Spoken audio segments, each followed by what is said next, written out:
नेहा हाट बाजार से सब्जी खरीद कर लौटी तो देखा कि घर में काफी शांति पसरी हुई थी। दोनों बच्चे चुपचाप बरामदे में बैठे अपनी पढ़ाई कर रहे थे। रोज धमा चौकड़ी मचाने वाले बच्चे 5 और 13 साल के बेटे चुपचाप बैठकर पढ़ाई कर रहे थे।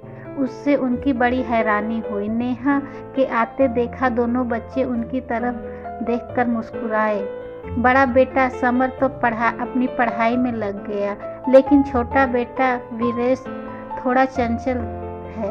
अंदर कमरे की तरफ इशारा करते हुए अपनी दादी की एक्टिंग करते हुए उसने बताया कि दादी आई हुई हैं। उनके इशारे देखकर नेहा की हंसी छूट गई। उनकी हंसी की आवाज़ सुनकर अंदर कमरे में सासू माँ जानकी भी बाहर बरामदे में आ गई।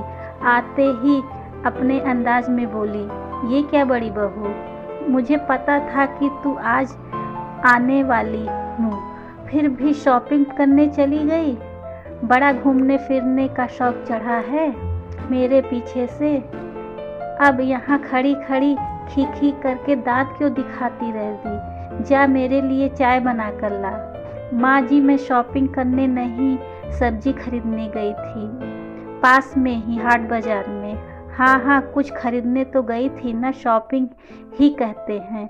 हाँ अब तुम छोटे घर की लड़कियों को क्या पता, बस अपनी ही सेखी बघारने में लगी रहती हो। अब ज़्यादा मुंह मत चला, जा जल्दी से चाय बना कर ला। उनकी बातें सुनकर नेहा फट अंदर गई और सामान रखा और रसोई में पहुंच गई। अभी चाय बनाने के लिए पानी गैस पर चढ़ाया ही था कि सासू की आवाज़ आई, अरे बड़ी बहू, बड़ी कुर्सी भी लाना, तो मैं बाहर बरामदे में बैठूंगी। तुम्हारे घर में तो गर्मी बहुत ज़्यादा है, पता नहीं तुम लोग इन 2 कमरों में कैसे बसर करते हो। जी माँ जी अभी आई, कहती हुई नेहा कुर्सी लेकर बाहर बरामदे में रख दी। अंदर रसोई में आकर फटाफट चाय बनाई, 2 कप में छान कर बाहर लेकर आई। 1 कप जानकी को पकड़ाया और दूसरा कप लेकर दोनों बच्चों के पास दरी पर बैठ गई। तभी जानकी ने नेहा से बोली, अरे नेहा, इस बार मधु ने तेरे लिए कुछ साड़ियाँ दी हैं, सभी एक से बढ़कर एक और महंगी भी हैं। देख तेरी देवरानी तेरे लिए कितना कुछ करती है। कह रही थी कि भाभी जी के लिए साड़ियाँ ले जाइए। भैया तो कहाँ इन्हें इतनी महंगी साड़ियाँ दिलवा पाते होंगे। अंदर मेरे सामान में रखी है, अभी थोड़ी देर में दे दूंगी। यह जानकी की यह बात सुनकर नेहा बोली, माँ जी आप साड़ियाँ क्यों लेकर आई हो, मुझे ज़रूरत नहीं है। कम है या ज़्यादा है, जैसी भी हैं मेरे पति मुझे दिलवाते हैं, मैं उसी में खुश हूँ। उनकी बात सुनकर जानकी जी मुँह बिगाड़ते हुए बोली, अरे कहाँ दिलवाता होगा रमन तुझे साड़ियाँ, 100, 200, 300 से ज़्यादा की तो नहीं होती होंगी ये तेरी साड़ियाँ। देख सभी भी तूने कॉटन की साड़ी पहन रखी है, भला आज के ज़माने में कौन पहनता है ऐसी साड़ियाँ। फिर अगले सप्ताह मधु और संजय की शादी की सालगिरह भी तो है, वे लोग होटल में पार्टी रख रहे हैं। ऐसे में तुम ये हल्की फुल्की साड़ी पहन कर जाओगी तो क्या अच्छा लगेगा? कुछ उनकी इज्जत का भी तो सोचो। पर माँ जी बस ज़्यादा जवान चलाने की ज़रूरत नहीं है, एक बार कह दिया ना, समझ नहीं आ रहा है तुम्हें? एक तो वे देवरानी होकर तुम्हारे लिए इतना सोच रही है और ऊपर से तुम जेठानी की ठसक दिखा रही हो, पता नहीं क्या ईगो लेकर बैठी हो तुम। कहती हुई जानकी जी चाय पीने लगी। नेहा ने भी उस समय कुछ नहीं कहा, ठीक नहीं समझा, क्योंकि वह अगर जरा सा कुछ बोलती तो जानकी जी बतंगड़ बना देती, इसलिए वह चुप हो गई, यह सोचकर कि रमन खुद ही बात कर लेंगे। रमन को बिल्कुल भी पसंद नहीं था कि नेहा माँ या फिर मधु से कोई कपड़े ले। पिछली बार भी जानकी जी एक साड़ी लेकर आई थी जिसे नेहा ने खुशी खुशी रख लिया था। जानकी जी उस दिन ज़्यादा देर तक नहीं रुकी थी और रमन के आने से पहले वहाँ से रवाना हो गई थी, इसीलिए रमन ने इस बारे में पता नहीं था। लेकिन जब शाम को रमन घर आया तो नेहा ने वो साड़ी दिखाई तो उसे देखते ही रमन बिगड़ पड़ा। ये क्या नेहा, तुमने माँ से साड़ी क्यों ली?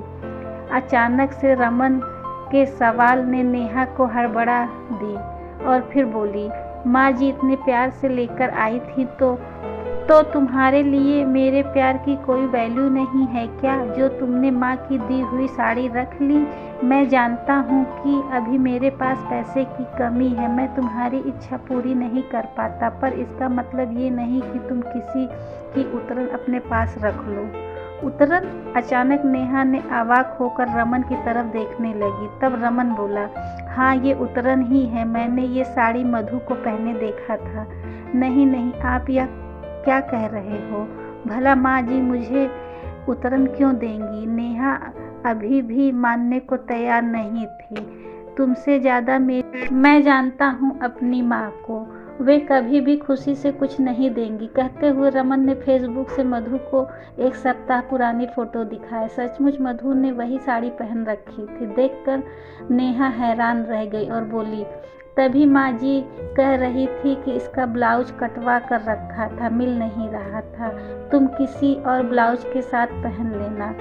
बस तब से रमन ने नेहा को माँ से कुछ भी लेने से इनकार कर दिया। जानकी जी के 2 बेटे थे, बड़ा बेटा रमन और छोटा बेटा संजय। रमन पहले अपने पिता का बिजनेस संभालता था, लेकिन अचानक पिता की मौत होने के बाद वह बिजनेस पार्टनर की धोखाधड़ी के कारण सब कुछ ठप हो गया। हालांकि रमन अभी भी सब कुछ ठीक करने की कोशिश में लगा हुआ था, पर परिवार का पेट पालन करना भी जरूरी था। जानकी जी भी अब यदा कदा सुना ही देती थी, बल्कि यूँ कहो कि वे सब ऐसा एहसान ही जताती थी। इसीलिए रमन जहाँ छोटी मोटी नौकरी करके अपने परिवार का गुजारा करने लगा था, वहीं छोटा भाई संजय इंजीनियर बन गया था और अच्छा पैसा कमाने में लगा था। रमन की शादी नेहा के साथ हुई थी, जो कुछ एक मध्यवर्गीय परिवार की बेटी थी, इसीलिए शादी में ज़्यादा दान दहेज नहीं मिला था।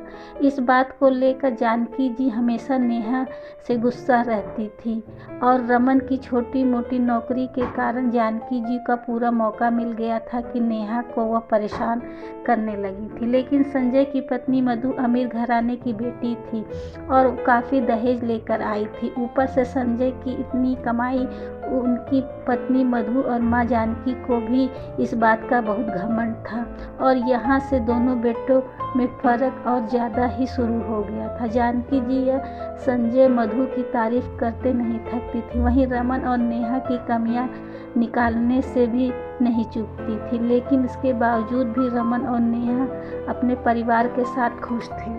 शाम को रमन जब घर आया तो जानकी बाहर बरामदे में बैठी हुई थी। उसे देखते ही अपने पल्लू से हवा करने लगी। अरे रमन, तू आ गया बेटा, कैसे रहता है तू इस घर में? मेरी तो यहाँ गर्मी के कारण ही जान ही निकल रही है। मैं तो वापस चली जाती, लेकिन अगले सप्ताह संजय और मधु की सालगिरह है ना, तो वे बड़े होटल में बस अपने बताने के लिए ही मैं रुक गई थी। रमन जानकी की यह बात सुनकर बोला, माँ 1-2 दिन यहाँ मेरे पास भी रुक जाती तो अच्छा लगता। अरे मुझसे नहीं रुका जाएगा। इस 2 कमरे के मकान में कितनी गर्मी है यहाँ पर, ऊपर से इस घर में एसी भी नहीं है। एक बार काम कर, कैब बुलवा दे तो मैं कैब में रवाना हो जाऊंगी। रमन जानता था कि जानकी जी यहाँ नहीं रुकेंगी, इसलिए अपना मोबाइल निकाल कर कैब बुक कर दिया था।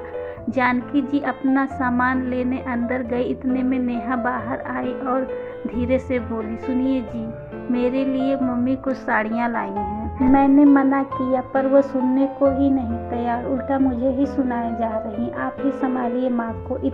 इतने में जानकी जी अपना सामान लेकर बाहर आ गई। उन्हें देखते ही रमन बोला, माँ जाते हुए अपनी साड़ियाँ भी लेकर जाओ, नेहा ये साड़ियाँ नहीं पहनेंगी। रमन की बात सुनते ही जानकी जी पहले नेहा को घूर कर देखा, फिर रमन से कहा, क्यों, क्या बुराई है इन साड़ियों में? एक से बढ़कर एक महंगी साड़ियाँ हैं। इतनी महंगी साड़ी कभी देखी भी नहीं होंगी। इतनी महंगी साड़ियाँ नहीं देखी तो कोई बात नहीं, जब मेरी क्षमता होगी तो मैं दिला दूंगा। अभी आप ये साड़ियाँ ले जाएं, हैसियत नहीं है हमारी कि ये साड़ी इतनी महंगी पहन सकें। रमन ने अपनी बात कही और जानकी जी को गुस्सा आ गया। क्या हमेशा लकीर का फकीर ही बना रहेगा? खुद तो कुछ ढंग का कमाता नहीं, ऊपर से हमें शर्मिंदा करता है। अगले हफ्ते संजय और मधु की सालगिरह है तो वे होटल में ऊंचे ऊंचे लोग आएंगे। वहाँ ये घटिया साड़ी पहनकर क्या इज्जत रह जाएगी उन लोगों की। मैं तो बच्चों के भी कपड़े लाना चाहता था, लेकिन उन बच्चों को कपड़े मेरे बच्चों को छोटे होते, यही कहना चाहती हूँ ना माँ? रमन ने कहा तो जानकी झिप गई, जैसी उनकी कोई चोरी पकड़ी गई हो। बस रमन ने बोलना दस्तूर चालू रखा, मेरा परिवार उतरन पहनने के लिए नहीं है, कम है, लेकिन जैसे भी है हम खुश हैं। आइंदा आप जब भी यहाँ पर आओ तो अपनी छोटी बहू का उतरन लेकर नहीं आओगे। ठीक है माँ, दरवाज़ा खुला है, आप जा सकती हैं। माना कि आपका बेटा बहुत कमाता है, पर स्वाभिमान तो मेरा भी है। हम आपको शर्मिंदा करने के लिए सालगिरह पे नहीं आएंगे। इतने में कैब आ गई। रमन की बात सुनकर जानकी अपने पैर पटकती हुई बाहर निकल गई।